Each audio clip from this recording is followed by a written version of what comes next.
I'm explaining D1 and D2. Okay. Okay. So D1 says provide a critical analysis of the complexities of different types of business structures and the interrelationships. Why is he hiding over there? He's sleeping. Oh, sorry. You're not hiding. Apologies. Okay. So, and the interrelationships of different organization functions. So, I'll say that again. Provide a critical analysis of looking at how one variable affects another, of the complexities of different business structures, and the interrelationships of different organization functions. So, how should we look at this question? What thing do you think we should tackle first? Okay, but what are we going to analyze? What are we going to look at first? Yes, the first thing we need to look at are the functions of different or different departments of Toyota, for instance, because Toyota is the case study that we're looking at. So what are some of the different departments or functions? Finance, accounts, IT, customer service, research and development, marketing, sales, administration, could have order processing, and you will have many other departments, also known as functions. And really, we're going to come back to this in a second, but really it's how these departments or these functions interrelate and work together, because these departments do not work alone and are not separate, and they must work together for the organization to meet their goals and objectives. And then what's the other thing that we need to look at? We need to look at the different structures, organization structures. There are many different types of organization structures, but we're just going to look at 4 basic types. We're going to look at a simple structure, a functional structure, a departmental divisional structure, and a matrix structure. Okay, so let's first look at the different structures. So what do we mean by a simple structure? Good. So we're talking about maybe 5 employees, or even smaller than that.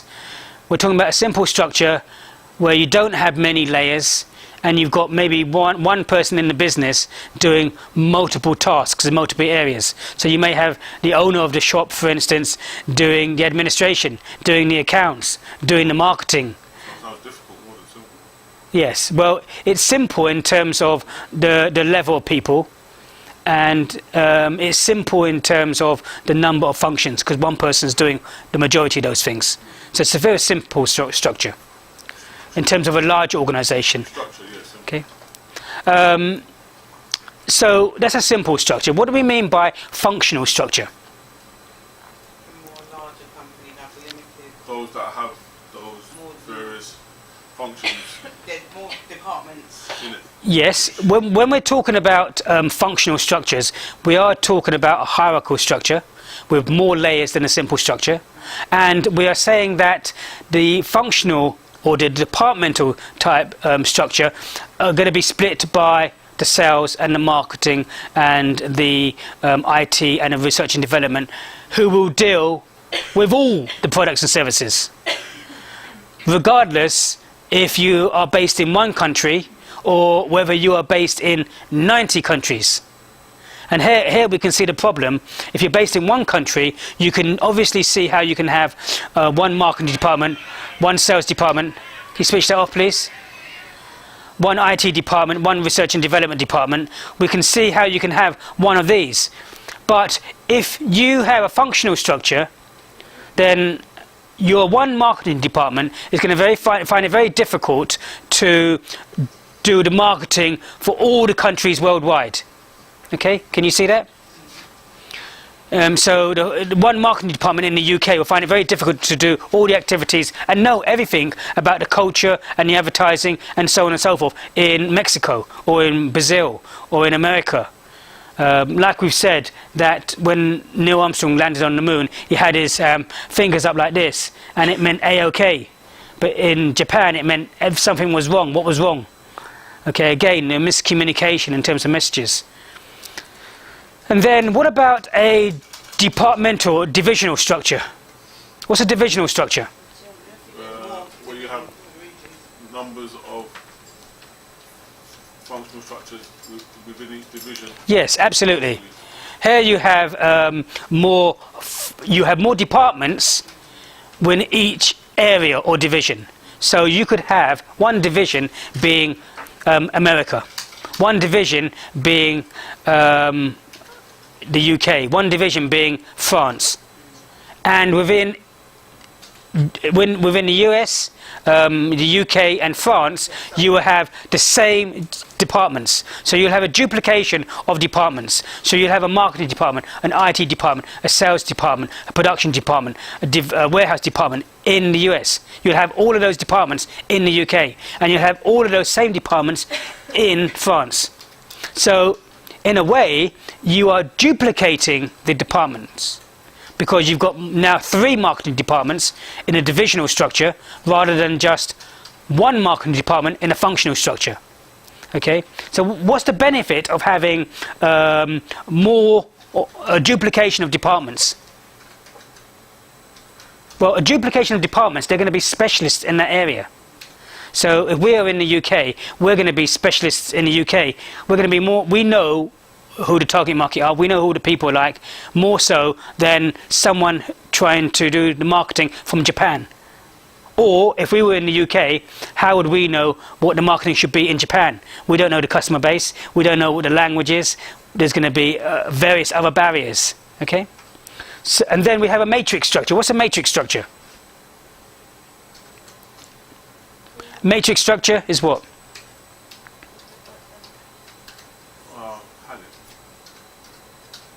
It's where different departments at different levels will work together. Okay, so you actually might get people who are pulled out of their departments to work in teams to achieve specific objectives. Okay, does everyone understand that? Yep. So matrix structures are across working where people are on departments are on the same level, and you get different departments and different functions working together. Okay. Now, what do we need to do next? So we've talked about the different structures, and we have talked about the different functions. But let's look at the interrelationships again. So why is finance so important to the company? The bloodline of the company. It's the bloodline of the company. Well, HR, if they want to employ more people, you have to know that they've got the finance there. You know, in administration, if they want to order more stock and get more supplies in, well, they need to know that they've got the finances there to actually buy it. If you're in sales or marketing and you know that you've got a budget and sales target for the company, and in certain months these budgets and these sales are going to be low due to a low sale in certain months, then you might need additional finance from the banks or elsewhere to plug those gaps so that the company can still keep running and pay all the administration costs. Okay. If you're in production and you need new machinery or new parts and whatever else, then you're going to need the finance to do this. So obviously the finance department is going to affect all other departments in the organisation. Likewise, if you're in the marketing department, look this way please. So if you're in the marketing department, you can just see that if you're doing a marketing campaign, well, and you're doing an advertising campaign, well, you have to let the production department know you're doing an advertising campaign on specific Toyota's cars, so that they know there's going to be an increase in sales, so that they know they can produce more. If you know that you're doing that, well, you have to let the IT people know to set up new codes on the system. You have to let the administration staff know, so when they're coming in and customers are calling up for this promotional product, that is all set up on the system, and then they know exactly what's happening. You have to let the sales manager know so he can let the sales team know to go out there and promote it. So when one thing happens in one department, it's going to affect other departments. So departments are working in relationship to each other. Can you see that? So if they're working in relationship to each other, then let's link the interrelationship between how they work to different structures. So how do we link now the interrelationship between these to the different structures? So what we're saying here is that if you have a worldwide organization and you want different departments to work together, well, you can't just have it based all in one country, because they're not going to know all the ins and outs of the other country. Does that make sense? Okay, so again, and if you've got different departments in other countries, okay, and different functions happening in other countries, how do they communicate to each other? How do they work everything out to make sure it all happens in a functional structure? Okay, I think the other thing that you need to bear in mind is where if the power is centralized or if the power is decentralized. Because in organizational structures, power can be centralized or they can be decentralized. If they are centralized, then it makes it very difficult, even in a divisional or geographical structure, for anything to happen. Because in Japan, Toyota used to work where the power used to be very centralized, and all the power and all the decision making used to happen in Japan. But even though they had a divisional structure, so geographically, each area couldn't actually take action until they had authority from Japan to give them the go-ahead to do that. So what Toyota did was they decentralized their power and the decision-making, and then they said that, well, in these countries here, geographical areas, you now have the power, you now have the decision-making process to take these decisions and to implement strategy. And implement it, which meant what? It meant that the strategy was quicker.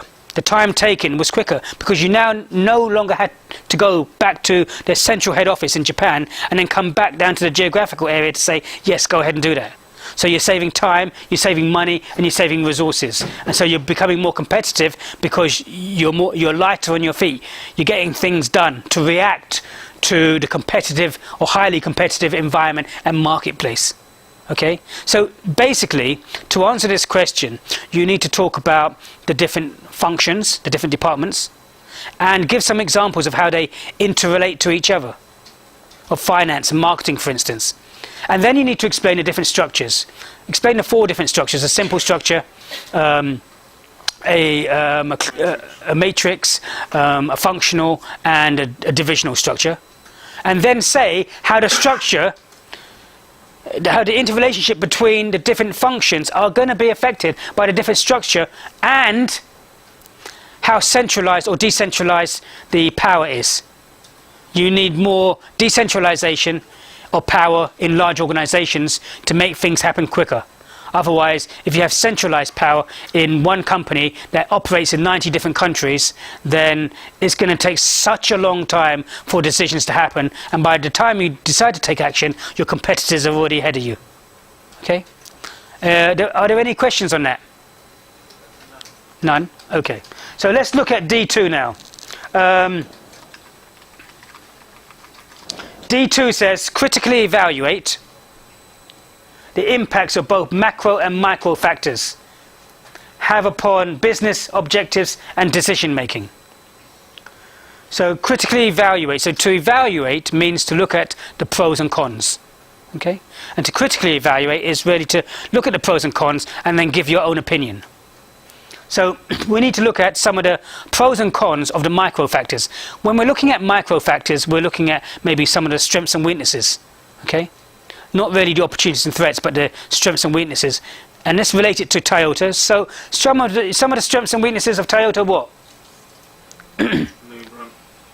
So the strengths are its name brand, yeah, its reputation in the industry, the fact that it's had good reliable cars, it's got good distribution networks, yeah, but that's more of a macro. So these are strengths. And what about the weaknesses from a micro perspective? Recalls. The recalls of the Toyota cars, the fines that they've had, and the revenue that they've lost from it, which they lost billions in terms of this recall of this car, and also damaging their reputation. Okay, so you have to talk about some of the pros and cons of these micro factors. But what's your opinion of this, though? Again, what's your opinion? They say whatever doesn't kill you only makes you stronger. And in terms of Toyota, people have to learn to develop. Well, why did this